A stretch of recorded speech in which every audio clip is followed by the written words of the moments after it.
Cette histoire se passe en Israël. Chava Kornfeld, âgée de 60 ans, n'a aucun lien avec son judaïsme, c'est le moins qu'on puisse dire. D'ailleurs, elle est elle-même anti-religieuse. C'est bien simple, elle ne peut pas supporter les religieux quels qu'ils soient, peu importe leur tendance ou leur style. Et elle ne ressent que du dégoût et du mépris envers eux. C'est le style de gens qu'on peut trouver en Israël. Beaucoup plus rare de trouver des juifs de ce style-là hors d'Israël. Si on met de côté ce dégoût qu'elle a toujours ressenti sans vraiment savoir pourquoi, Chava, à part ça, c'est la bonne humeur incarnée, elle a tout pour être heureuse. Un mari aimant, une situation financière confortable, des enfants tous mariés, la joie d'être bientôt grand-mère et une occupation professionnelle qui lui donne beaucoup de satisfaction. Depuis plus de 30 ans, son métier, c'est déceler les difficultés scolaires des enfants. Elle a une très grande capacité d'écoute, elle est sensible, elle donne toujours des conseils pertinents. Et grâce à elle, des milliers d'enfants ont réussi en Israël à se développer brillamment. Elle a réussi à développer en eux leurs facultés intellectuelles et émotionnelles. Bref, tout va bien pour le mieux dans sa vie. Si ce n'est cette antipathie inexpliquée pour le judaïsme et tous ceux qui le pratiquent. Et ce jour-là, un samedi matin, Shabbat, Chava se lève de bonne heure comme à son habitude pour aller faire sa petite marche quotidienne. Shabbat bien sûr. Les hommes entrent et sortent des synagogues enveloppés de leur talit. C'est d'ailleurs ce que j'adore voir moi personnellement en Israël. Mais pour elle, ces gens représentent l'exil, la galoute, l'obscurité, une époque révolue. Ça y est, on est en Israël. Indifférente, elle n'ose même pas les regarder. Et à un moment, elle aperçoit Avigdor, c'est le médecin de la famille. Elle le salue poliment et elle voit qu'il porte une kippa. Et il lui dit Shabbat Shalom, Madame Kornfeld. Et elle est étonnée, elle lui dit mais je ne savais pas que vous étiez religieux.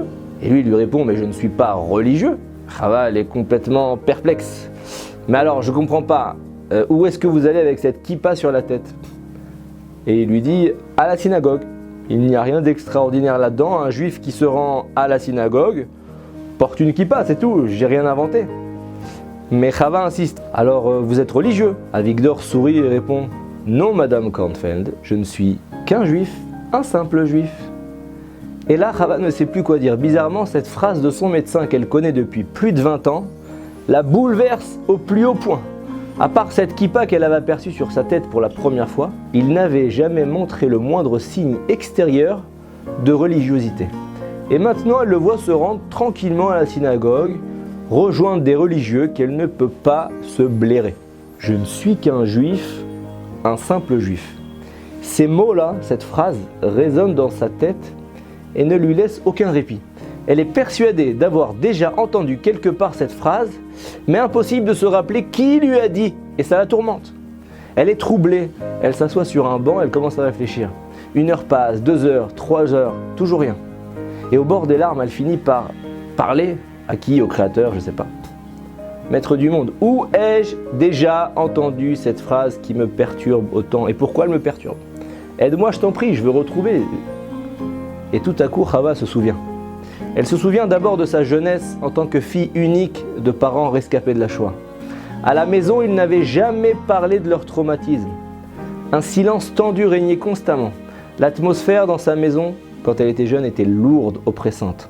Son père était un homme totalement renfermé sur lui-même et ne parlait pratiquement jamais, si ce n'est quelques mots de temps en temps. Il était endurci, sérieux, totalement investi dans son travail à l'usine. Un jour, alors que Chava est encore lycéenne, sa mère, une femme au grand cœur, décède soudainement. Et peu de temps après, son père attrape la terrible maladie d'Alzheimer. Mettez-vous un peu à la place de Chava. Elle a que 16 ans. Elle est orpheline, privée de l'amour et du soutien de sa maman, et avec un père relativement jeune qui perd déjà la mémoire jour après jour. C'est affreux, c'est terrible. Et son père restait là assis pendant des heures, le regard vide, il ne disait pas un mot. Chava restait souvent avec lui, elle ne voulait pas le laisser dépérir tout seul. Et voilà qu'après 3 ans de maladie, dans un élan de lucidité, il lève son père brusquement la tête, il se tourne vers sa fille et il lui raconte une histoire. Il lui dit « Après des années de souffrance durant la Shoah, je voulais mourir. Je n'en pouvais plus. Mon corps était mutilé de partout.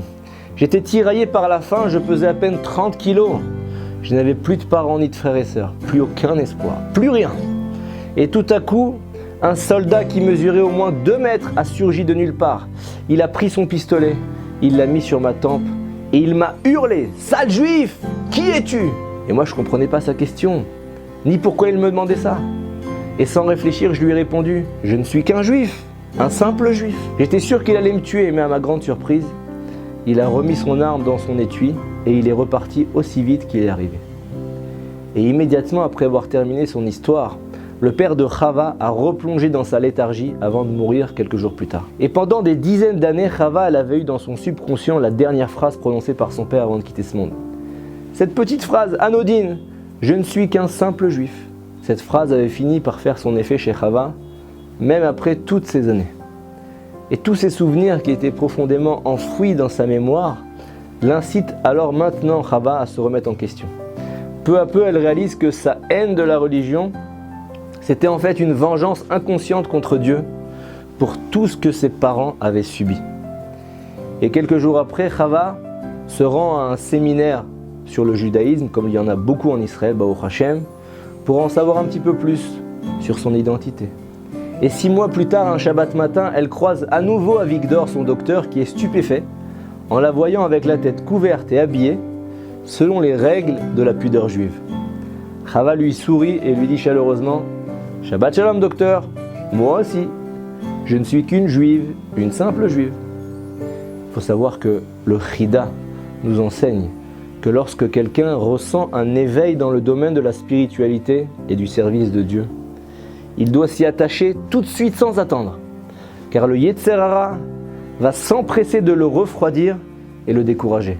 C'est très connu, j'en ai vu personnellement beaucoup en Israël, qui se sont chauffés, qui se sont engagés, et dès qu'ils sont retournés chez eux à Paris, le Yetzer Hara les a pris et en 2 jours ils avaient oublié toutes leurs bonnes intentions. Shabbat, Shalom, Umevorach.